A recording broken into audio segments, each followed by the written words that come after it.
Hello and welcome to Dysfunctional Dialogue. I'm John McParland, and I got a good one here. Start out mid-conversation with Mike Esposito, my college friend who I've only seen a few times over the years. Very limited communication as well. And then we sandbag him with our mutual friend from college, Brian Smith, my college roommate. It's a good one. Here we are, me and Mike starting off. Enjoy. Worry about it. Tell stories that are nuts. I don't care. Anything that we don't want on there, I'm cutting out for you. Okay. Right. But Mike, pictures, video that I could edit in. Absolutely. If you got a little something that I could throw in there at the end of it, a little. I know you got some shit, right? Yeah, you got some shit. Yeah, and so I would like to get that just for my own use, frankly, at least my own viewing purposes. Right. So for your cataloging, right? So to tell the story, which everybody doesn't know me, but whoever ends up watching it is, I brought a camera to college in 1984, which was unheard of. I don't remember that at all. You don't remember I had a video camera. Yeah, you had a big ass camera. That's right. Right. So my grandmother gave it to me in 1984, and it was a VHS. So it was literally like, this is what we have now. Back then, it rested on your shoulder with a big battery. Yeah. Had a VHS. Professional movie, like, it was like one of those, like a movie camera. Yeah, so I would bring it to McHugh's. I would bring it to all the after-hour parties. So I have years of like piles of that I transferred to DVDs of incriminating evidence, which is what we all call it, right? So, yeah, for sure.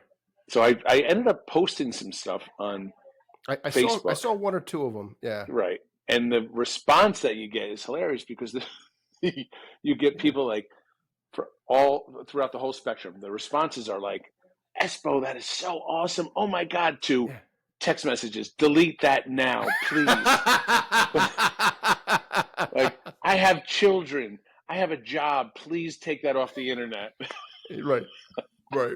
Yeah. Well, that is the concern for some people. I did one with my good buddy, and then his job situation changed. It's like, John, you can't air that. You just can't. I'm like, fuck. Yeah. I don't. What's wrong with me airing something where you were ogling as a 14-year-old ogling over your buddy's aunt sitting by the pool? What's wrong with that? Come on. I know. Yeah. Come on. We all did it. Yep. Yeah. But hey, could you center yourself? Can you move your camera over just a hair? Center yourself. You look so comfortable leaning up against there. Man, that's the lake behind you, huh? It's Orange Lake. That's beautiful. Oh my God, that's beautiful. It's I still regret not taking you up on the offer all those years ago, or about coming out in a boat with you. I'm not sure if you remember, but you're like, it's still open. Yeah, I'm down outside of Raleigh now. Oh, that's right. You're way down south. Yeah. No shit, but I'm sure you've had some pretty good parties, huh? It's been a good time here. So I always said that I went to college, and when you get out of college, you're in your last year, and you're like, okay, it's time to hit the real world, right? And I went out to California. I'm like, it's all over with. I got to go out. I got to find a job. And then California for 10 years was like just as good as college, if not better, right? And then I turned 30, and then I'm like, I gotta get serious about life. And I'm like, I gotta come home to the family business. I came home, and I found a little. My family's lived here for 5 generations, so I found a place here. Oh, 5 generations? No shit, really? Yeah, we've been here for a while. Wow. So then I came home at 30 thinking, this is it. The fun is fucking over. and then it went on for like another 7 years until I got married. Until I got married. All right, you already got me laughing. But just to be clear, I'm not editing that one out, right? It wouldn't be the first time that someone has done that. What I meant was marriage. Was that's when the Playboy, my life. Of course, there's no doubt. Serious, it's still fun. It's still fun. No, I can hear me, so it's still fun. No, it is still fun. There's no doubt about it. It's another fun, right? Family fun. Yeah, it's family fun for sure. There's no doubt about it, and much more rewarding fun, frankly. That's right. That's right. Okay, nice. So yeah, man, I would love to see some of that video, Mikey. So I will send it to you because I have it all digitized. The funny thing is, CD players are now not even around, so I gotta find a way to get the CD. And I don't know. I guess I put it up in the cloud or something, but that's the next stage. But yeah, there's some classic stuff, like just unbelievable really scary footage on a lot of stuff. But when you relive it, especially the McHugh's videos, John, like to see, like there's Mike. like 30 minutes my of God. just the video going through the bar, people grabbing my camera and taking it on their own and interviewing all of the people that we spent 4 years with. So great. Jeez, I hope I'm in there somewhere. Yeah, I think you are. You're definitely in there. I'd have it was to McHugh, think. So you're there. That's right. If it was during the hours McHugh's was open, the odds are high that I was there. Yeah. Yeah. Damn, man. Damn. So yeah, good. No, it's all good. It's like we're coming up on 60 now, right? So yeah, whole different crazy, stage, right? just like everybody told us, just like that. It is. And so some days I feel it. Some days I feel the old guy. I don't feel that when I'm having these conversations, though. I feel like a little kid again. Right. Our brains are always little. There's no denying that Mike and I, our brains are very little. I remember my grandmother, just before she died, she's like 87, and she lived in this property here. And then she's like, and her husband died 4 years earlier, and Match.com just came out. And she's like, I heard about this Match.com thing. I want to start dating. I'm like, all right. And I brought my computer over, and I'm like, what age range would you like to see? And she's like, give me 30 to 35. 30 to 35. That's okay, beautiful. no problem. So the point is, she's like, my brain never aged past 30 years old. She's like, I'm 87, but she's like, and yours will too. And like now at almost 60, I'm like, yeah, you're right. You're like, it's not like I'm going to be 80 or 90 or you are, and you're going to be like, oh, I can't have fun thoughts anymore because I'm so old. Not. Right? Yeah. But that's what happens. To this day, I tell Debbie, I'm still 12. Don't expect anything more than that from me. Yeah. Your grandmother, was that the one who had the lake house that we visited? Yeah. So her house was here, and then Amy and I moved into this house, and it was filled. We had the little kids with us, so it was filled with black mold, which we didn't know. Oh no! And I got deathly sick. I was sick for. Hey, no kidding.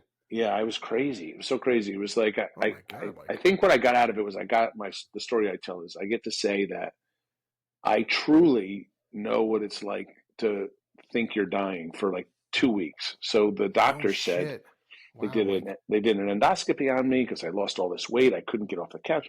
Nobody knew what it was, and the doctor was like, before I came out of anesthesia, he calls my mother and my wife in. We just had Ava, and he says, you have your son and your husband has a bad case of stomach cancer. It's not good. And all it was, in hindsight, was my stomach was inflamed from the mold. So it was allergic reaction. Oh, Mike. Right. Oh, your poor family hearing that crazy news. Right? So then we find out, like 2 weeks goes by. Actually, it was longer than that. 2 weeks goes by. We're like, okay, I'm getting my life in order. And not to bring this podcast down. This is like the sad podcast. I don't give a shit. I don't hear shit. I don't hear shit. It's all good. So then one doctor's like, I don't. Oh, the results came back and they're like, you don't have stomach cancer. You should go to a blood doctor. Go to the blood doctor. They're like, you have leukemia. Now that's what my father's brother died of. So now I'm like, I'm definitely dying. So it was like another 2 weeks. It was like a month. God, this is crazy. Right? What the? I saw that fucking name. Yeah, you gave it away. You gave it away, man. You got your name on there.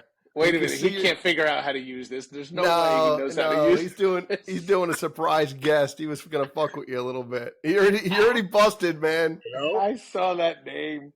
Hello. There he is. What are you calling me from your fucking car with one eye sticking in? How you doing? It's like talking to your grandfather. It's like this. Hey, Brian's on. Hey, guys. What's up? Yeah, there's his forehead. Holy shit, that's too fucking funny, man. There he is. There he is. What's up, Brian? How are you, buddy? Yourself? What a mess. I'm doing great. We're just reminiscing. This is fantastic. I love it. So you're not moving, are you? Huh? No, is your car moving? He's hanging out in a Walmart parking lot, I think, or something. Yeah. Wait, I want to see him raise his glass. That's what I want to see. Come on, you got a beer on you. I know it's in the back seat. Yeah. Are you on the way back to the homestead, Brian? I had to go to Food Line. That's why I texted you earlier. But that's where I am now. Grocery store. Okay. You gonna take a shopping with you or something? Well, we could do that. Oh, that would be classic. I would love that. There would be nothing more enjoyable on my Friday night to go shopping with Brian. That's actually there's no kidding aside. That would be fun. I need to be there though and watch him picking up like a box of Kaboom cereal and like one Duraflame log. We could do that again. That's great. So Brian, have you had John, am I allowed to move around like this? Do whatever the hell you want, Mike. Brian, have you had your own individual podcast? No. John has not invited me. You haven't. Bullshit. So you haven't... I've been hounding him to come on this thing. I've been hounding him. He's been ducking me. Yeah. He's got to share his stories as well. Oh. Yeah. I have a list. Well, and the three of us, we got some stories together for sure. Yes, how much of those we remember, heaven knows. I remember quite a few. I remember the ones that we've told over and over again. So we need. Well, like I said to my friends, like we're all going out to Chicago together. My friends from California, and I'm like, we've been telling the same stories for 15, 20 years. Like we need some new stories, right? So we got a Chicago trip coming up. Yeah, and the stories are going to be like we went to bed at 8:00. Yes, that's right. That's right. You got to make a concerted effort to make a story. Yeah. I have to say though, I mean, as I've told others, Michael Esposito, you are the first person that I ever heard say the words "do it for the story," and frankly, for that matter, live by those words. The story is very important. Yes, it is. There's also a comedy rule, that's come about too as I've aged, and it's if the comedy outweighs the pain it will cause someone else, then you got to go with the comedy. You got to tell the story. You got to. Sometimes the stories are bad, but they're just too funny not to tell. So, in fact, I refer to myself as having comedy Tourette's because it just has to come out. If you're in a situation like that, because to your point, sometimes it's just got to get out of you. Yeah, right? Yeah. You got to share it with the world. You get constipated. Or you just get it out of me. I got to get it out of my head. Yeah. Into others. You don't want to get constipated. That's great. No. Yeah. So, Brian, where are you? I'm in North Carolina. Oh, so you guys are close to each other? We're about 2.5 hours away from each other. Oh, so that's like I always say, I connect distance with the amount that I actually love someone. And like I'll say, I don't love you 6 hours. I love you like an hour. I'll travel an hour to see you, but I won't travel 3 hours. I don't love you that much. I measure it by how many times I'd have to piss along the way. Oh, you're gonna love this. So this is great. Oh no, because you may use this. People may. I'll say it. No, say it. It's fine. So I'll do. If you want me to edit out, I'll edit it out. No, I don't care. It's just funny. So my kids, I went on Google or Amazon and I'm scrolling, and how just shit comes up, and all of a sudden it's like travel pee bags, and I'm like, travel pee bags, like, oh. And it's like, so while you're driving, if you got to pee, you just pull it out, and you don't have to pull over. I'm like, that's amazing. So like, I bought like 4 of them, and I always have to drive to Jersey, and I'm like, these are the most amazing things in the world. So flash forward to my daughter who found out I have them. She's like, it's disgusting. I would never use that. How could you possibly use that? And then her and all her girlfriends were going down to Virginia. They had like a 12-hour drive or however long it is, wherever they went. And I'm like, the morning they got up at 5, I'm like, here, take the pee bags. Yeah. And they're like, absolutely not. Like, that's just, I'm like, take the pee bags. And her one friend did, I'll take them. So they took them. They all used them all the way back. They were like, they were the greatest things in the world. Right? Yeah. So a note to you guys, don't be ashamed of the pee bag. I bring, if I'm on a long ride by myself, typically, But if I'm on a long ride, I'll get something like the last time I used, like it was like one of those big cans of like M&Ms with a nice wide opening. You know, I need a wide opening, right? You know, but it cuts down on errors, right? That's good. You know, and it has a good seal on it. Yep, that's very good. You know? A good 10-pound I've can, like a soup can. 10-pound can. Yeah. Yep. A soup can. Yep. With would you cut it up with like those old like keys where it had the jagged edges and stuff? Oh, you leave those on. Yeah, you leave them there.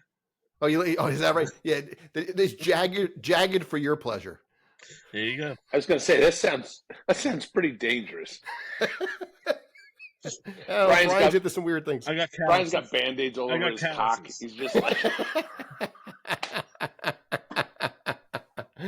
it's all bandage down there. He's like, I didn't have to pull over to pee. I am bleeding, but at least I didn't have to pull over to pee. He had to get a blood bag. Oh man, funny. So Brian, are you going to hang out here in a parking lot with us? Well, until I go into Food Line. Is that your plan? Until I go into Food Line. Are you? That is you're at Food Lion now? Yeah. Is Food Lion? Let me ask you this: is Food Lion better than Aldi's? Because Aldi's, I don't know any store that's better than Aldi's. Food Lion, no, it's just different. Yeah, we have Aldi's down here. We got every. Yeah, but Aldi's blows. You'll get stuff half priced as far as Food Lion goes. You got to go to Aldi's. Yeah, but they got no That's bags. where the bargains are. Got no bags. No pee bags? No pee bags. Oh, no bag. No, I wasn't talking about pee bags. I was talking about grocery bags. Okay. You know, when you first said it, I thought you said tea bags, by the way, just to be clear. Oh, all right. So all right, well, I was like, wait, where's this story going? It's definitely urine bags. As opposed to a collection. So who do you guys keep in touch with? Candyman. I see all those pictures, right? You guys all stay in regular touch with each other? Yeah. We're on a text exchange with each other. It's so cool now that I can't remember where your guys' kids are, but that Ava's in Colorado. She's entering her senior year, and now my son Sam's just committed to San Diego State. So it's like we're at that stage where, like, we have so much advice for them, right? And they don't want to fucking hear anything. No. And you're like, oh, you don't know, you don't understand. You want to shake them. You're like, you don't understand. They need our advice, man. Oh my God! know. And look at the three guys that you have right here.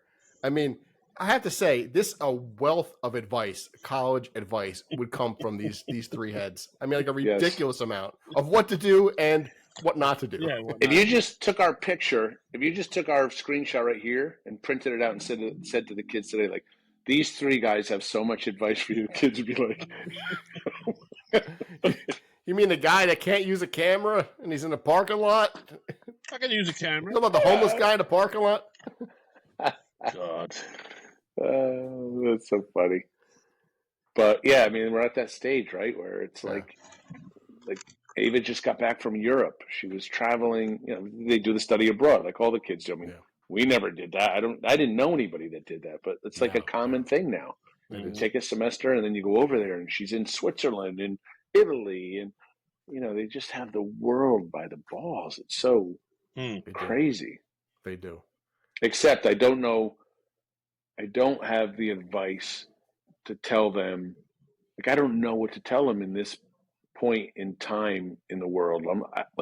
I grew up, be a doctor, be a lawyer, be an accountant, right? That's what we all heard. Like, if you want to make money, I don't know what to tell them to do. Like, half the jobs are going to be gone. YouTubers. It's true. And YouTubers. Yeah. My daughter talks about that. YouTubers. I have a 13-year-old that talks about that. Wow, you started later than me, 13-year-old. Well, he started early and then started late. Yeah. Oh, he did a double dip? Yeah, I have. Yeah, he did a double dip. My oldest my oldest daughter is 32.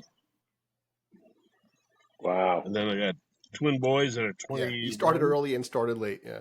And then I have a girl that's 13. Wow. And is she a typical 13-year-old? Like, is she angry and snippy? Yeah, now we get the moods. Yeah, the moods. Yeah. Yeah. That is the worst. That was the worst time. I was like, I don't want to be a parent anymore. Yeah. Yeah. Going It into- ends though. going There's a into there's a night gap shift. of time where it sucks. There's a gap of time where it sucks, but then they come back Yeah. and it normalizes. You know. Yeah, That's good. 100%. Yeah, and you're probably at or near that now. I mean, your kid's in college, right? I would imagine. Yeah, but you know, the boys are so far behind maturity-wise, the girls. Sure. So Ava was light years Probably ahead. your boys in particular, I'd imagine, right? Yeah, exactly. Exactly. Yeah, Sam, we got to help. Ava was like she just did everything on her own from day one. She was nothing. She was no problem. Hey Brian, are you keeping that still? It's bouncing around all over the No, place. I'm not. I moved my hand, John. Is that all right? Yeah, Scorsese, is that okay, you motherfucker? Fine. Like, well, John's that's like, fine. cut. All right, I need a little Yeah, more well. emotion from you, Mr. Smith. All right, action. You got to do this. You know. Look at that, Mikey with his Hollywood terms over there. That's it. Oh, the stories I have. I think we need a lot longer podcast. Well, I would like to do this on more than one occasion if your time and care permits. Oh, I love this. This is great. Otherwise, Yeah. I'd be sitting there like scrolling on the internet, nothing to do. It's pouring out. It's been such a miserable day. Well, frankly, I'm glad it was because now you're not golfing and you're hanging out with me. That's right. That's right. Oh my gosh! So your no golf day is my win, Mike. That's right. I love it. This is Yeah. much better than golfing. I just would have been angry. That's all. I just would have been like And they can be bitching. angry. They can be angry with me. Yeah. I did ask my wife because the kid we're about to become empty nesters, so I did ask her to start coming to the club with me and golfing. I'm like, look, like, what are we gonna do? Like, the kids are gonna be gone. Like, we got to start doing something together because I have a lot of hobbies. She doesn't really have a lot of hobbies, so I can keep myself amused. So I'm like, try to come golfing with me. She's very competitive. She was a college athlete, played soccer, and so she's just got that competitiveness in her. That I'm like, I didn't even think about it. So I got her in a cart. Do you guys golf? A little bit. I mean, to say that I golf, it would be a disservice to golfers. But my point is not about do you golf, but have you been out with your guy buddies golfing, laughing, and drink? You've done that, right? Fuck yeah. That's the only way I golf. That's golf. That's golf to me. That's all it is. Yeah. I suck. So I'm like, come out and golf with me. We're gonna have a great time. It's so fun. It's like you're gonna laugh. She comes out like by the second hole. Like there's this cloud of thickness in the golf cart. Nope, there's like her eyebrows are like this, and she's like, she threw by the third hole. She threw her neck out because she smashed the club on the ground. Now she's in the cart. Now she's in the cart like this, and I had to say to her, I'm like, look, I really want to spend some time with you, but when guys golf, like at this stage, we're telling jokes, we're laughing with each other. We're like, and this is not going to work for us. Like this, if this is your idea of golf, this is not.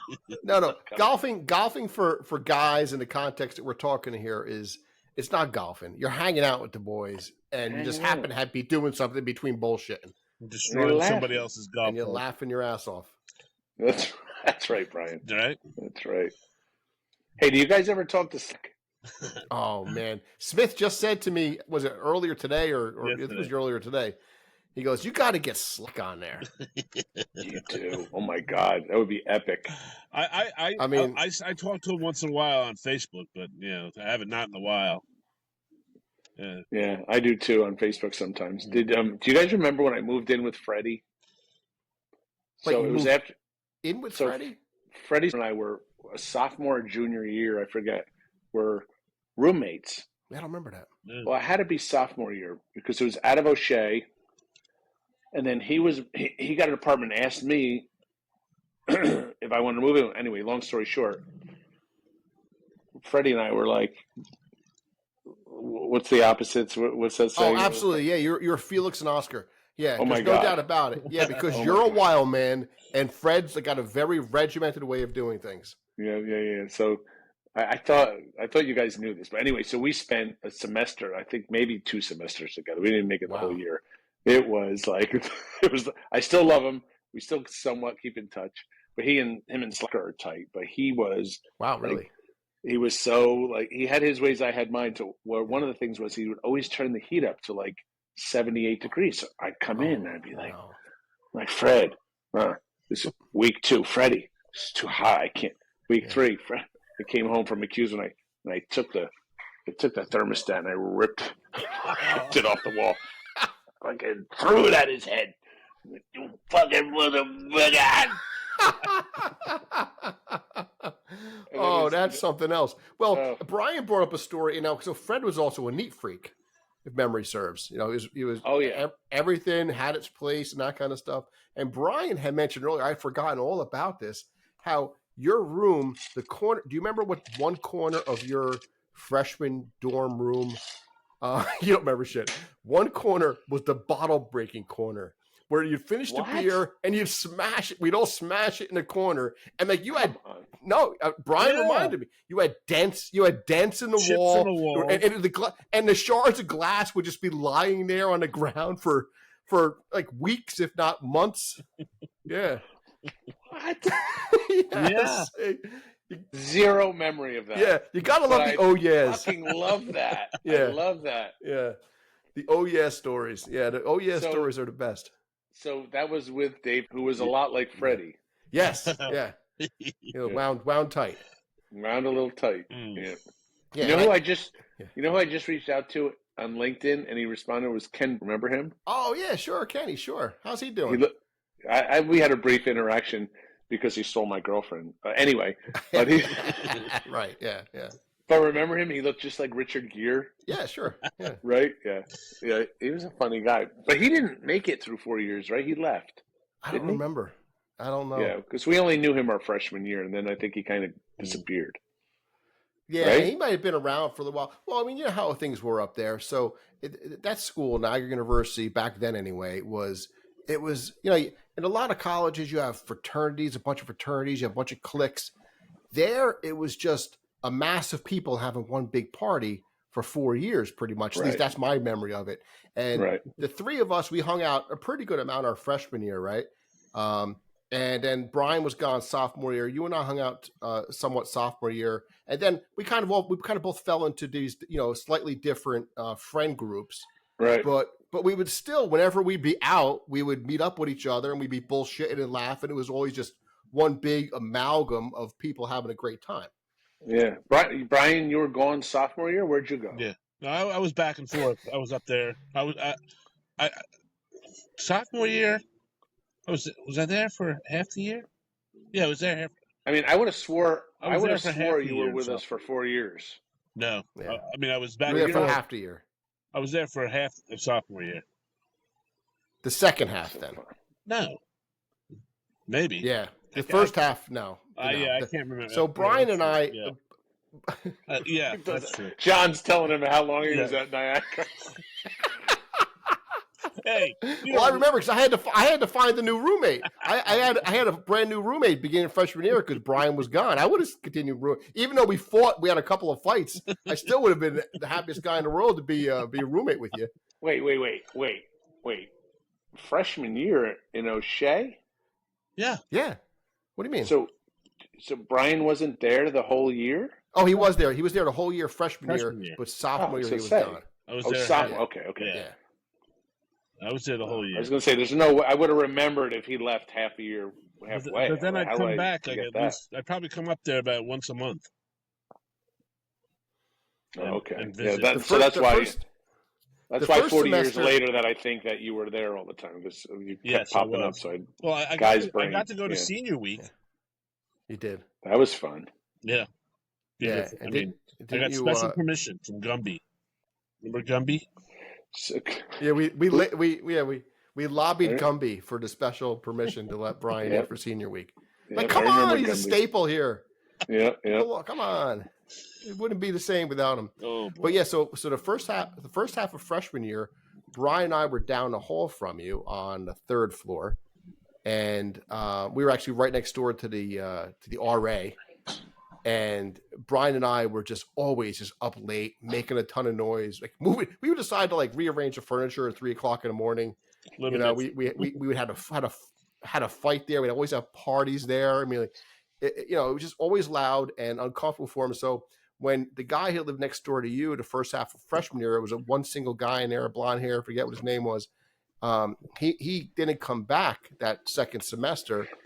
The RA was like, "Hey guys, there's a spot down the hall. Maybe you guys want to go in that room." Wasn't that RA kind of like a yes, Kevin? Yeah. Oh wait, no, I'm thinking of somebody else. Kevin, he played rugby, so he was kind of. He was kind No, of. Kevin cool, Carter was wasn't all right. he? Yeah, he was all right. good. He let us get away with a lot of shit. Yeah. We made his life miserable, and he put up with it. He was fine. Yeah. Yeah, I remember him. But there was another RA that played rugby. He was a dick. He was like really tightly wound. Right. But now that you said Kevin, I would have never remembered him. Huh? Right. Yeah. I would have never remembered him. Like, I haven't thought of him at all. But as soon as you said his name, I'm like, holy shit. That's the first time I thought of him in probably however long we've been out, 36 years or whatever. It's crazy. Yes, sir. So do you have any stories from that freshman year, Mike, that you recollect that could be interesting to share with whoever else might be joining us here? I remember I woke up in a dumpster outside of McHugh's. Wait, did you wake up in a dumpster? I woke up. Or did you fall into a dumpster? I don't know how I got in the dumpster, but I remember it was 6 a.m. and I woke up in like 6 inches of goo. Oh no! No! And when I woke up, this part of my face was in slime. Oh no! And I was like, if there was anyone there that saw me climbing out of the dumpster, they would have thought it was the apocalypse. Because I was like, shit. But I could see it. You were probably like, I just need to go lie down somewhere. I need to be protected. Oh, it's raining out. Oh, this looks like a good spot. Protection. I probably thought it was my dorm. You might have, Mike. So I was talking to Brian earlier. I have another dumpster story for you.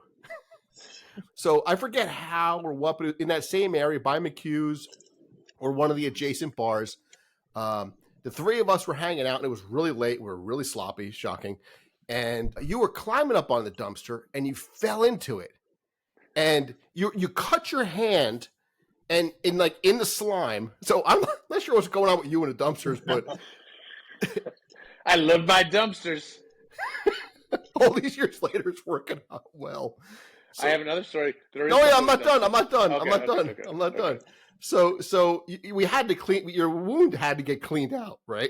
So I think we went to like Dante's or Pizzeria or something like that. I forget where we were, but the three of us crowded into the bathroom. It was a small bathroom, and there was a perfectly good sink right there for you to wash your hand. You took your hand and you shoved it in the toilet, and you started rinsing it out in the toilet. I swear to God. I'm like, what the fuck are you doing? There's a sink right there. Oh, man. Oh, I love this. This is such a great idea, John. This is amazing. These stories I would have never known. Right. I almost, not yet. If my kids were a little older, I would want them to hear all these stories, but they have to wait until they're like 30. I don't want Sam to hear this just going into school. Oh, so I can't post that story. Oh, yes, you can. You can post it. He's not going to see it. She won't be seeing that. No. Yeah. But one of the other ones is, do you guys, I mean, I know you remember this because it was insane. Remember I was a bartender at McHugh's? Mm-hmm. Yeah. So do you remember the train that would come by and then everybody would run out and jump on the train and go over to Canada? I know. You and I did it on at least one occasion, if not two occasions. Were you there when we went over and they wouldn't let us back in? Yeah, that's when Joe got caught. Yeah, we started. Remember singing, when Joe Filardo got caught? Yeah, we started singing the national anthem or something like that. Yeah, Brian. Yeah. But hold on. Like, back up. Stop. I love the story that Brian's about to tell. How someone had jumped the turnstile. You guys were coming back from Canada, and I fucking was so pissed I missed this night. I'm so pissed. So if you don't mind me telling it from the outside, and you can correct me afterwards where I'm wrong. But because I've told this story a bunch of times, it cracks me up. You guys are coming back out of Canada, And there were these turnstiles. I think you put like 10 cents in or something like that. Well, a few guys jumped them, didn't pay, or maybe all of you or whatever, didn't pay. You went down to the American side. It's a walking bridge. It might have been cars there too, but you're on a walking bridge. And you guys go to the other side, and the guards are like, no, you can't come into the United States.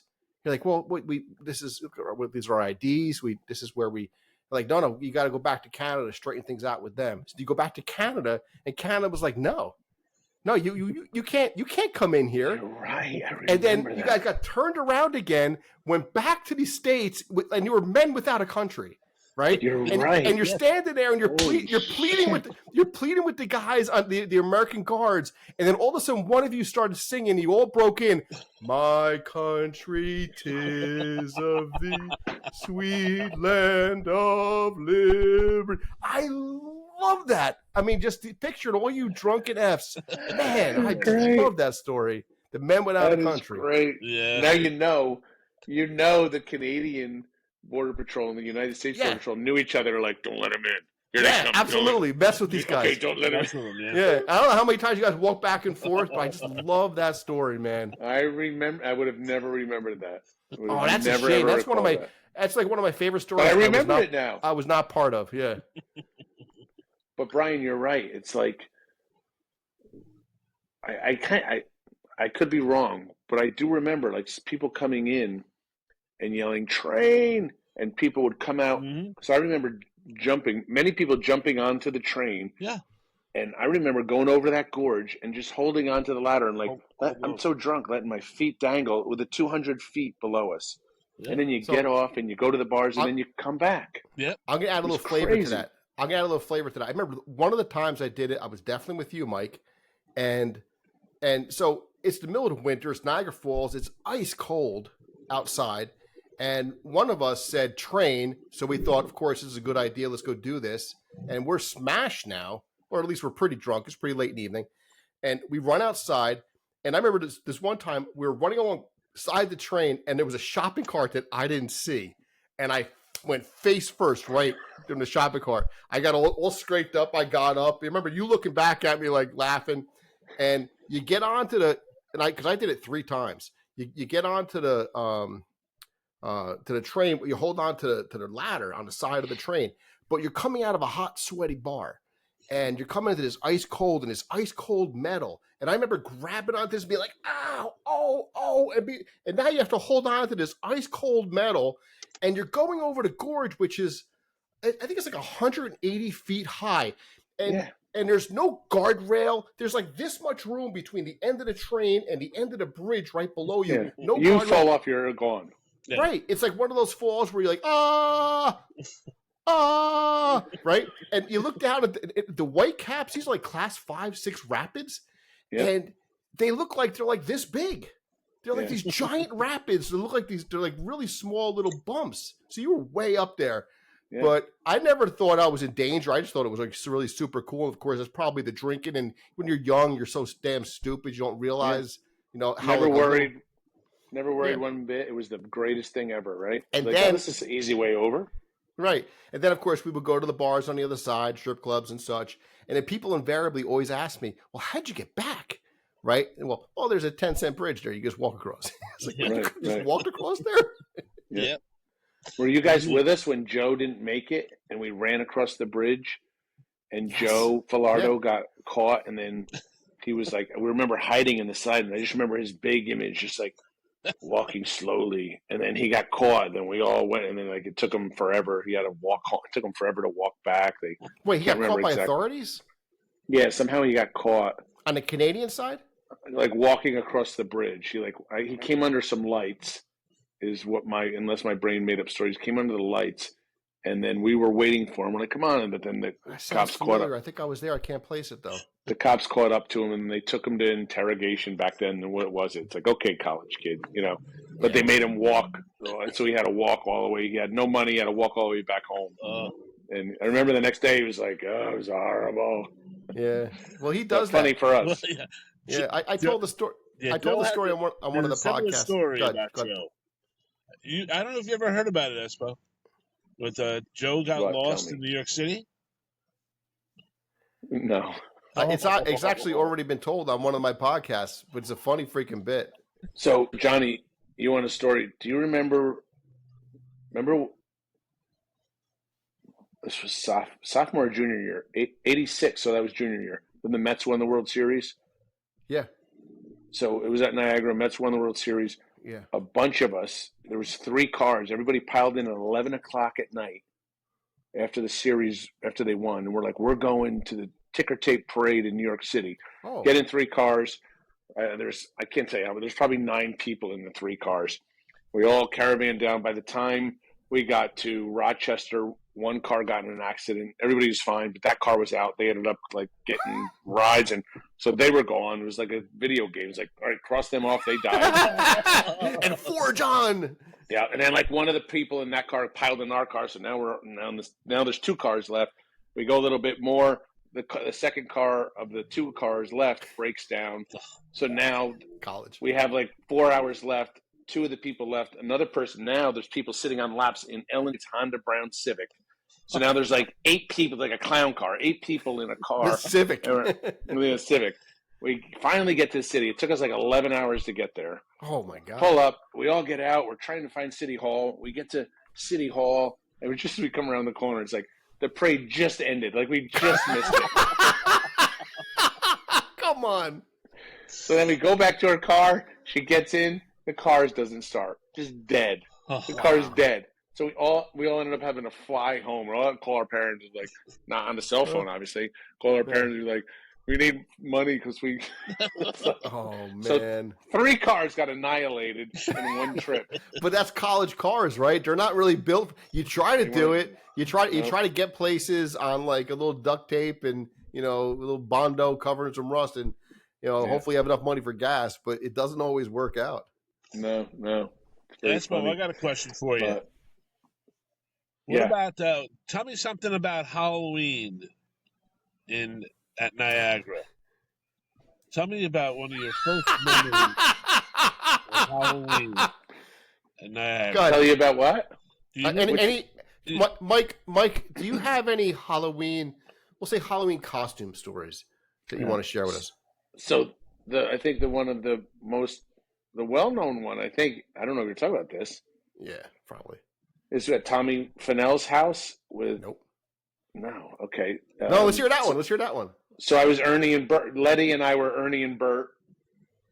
Letty. I remember you, Ernie and Bert. Yeah. Yeah. Chris and I were Ernie and Bert, and that was that. That's the one that keeps getting regurgitated. So was there? So what other? I can't remember any other costumes that I had. The first Halloween, freshman year. It was freshman year. So where? Tell me. I want you to give me hints. You want? Okay. The only hint we should give him is McHugh's, which is a very vague hint. Are you drunk? We lost him. His battery died. Man. He didn't know that he had to charge his battery in his car. He's stuck there. So what? I don't know. What was it? Oh, it's so classic. So we were in McHugh's. What happened was we all got we get dressed up, and you were like, people aren't going to be dressed up. I'm not getting dressed up, right? But we all had costumes on, the group that went down there, and we get there, and you see everyone there in the bars now all dressed up for Halloween.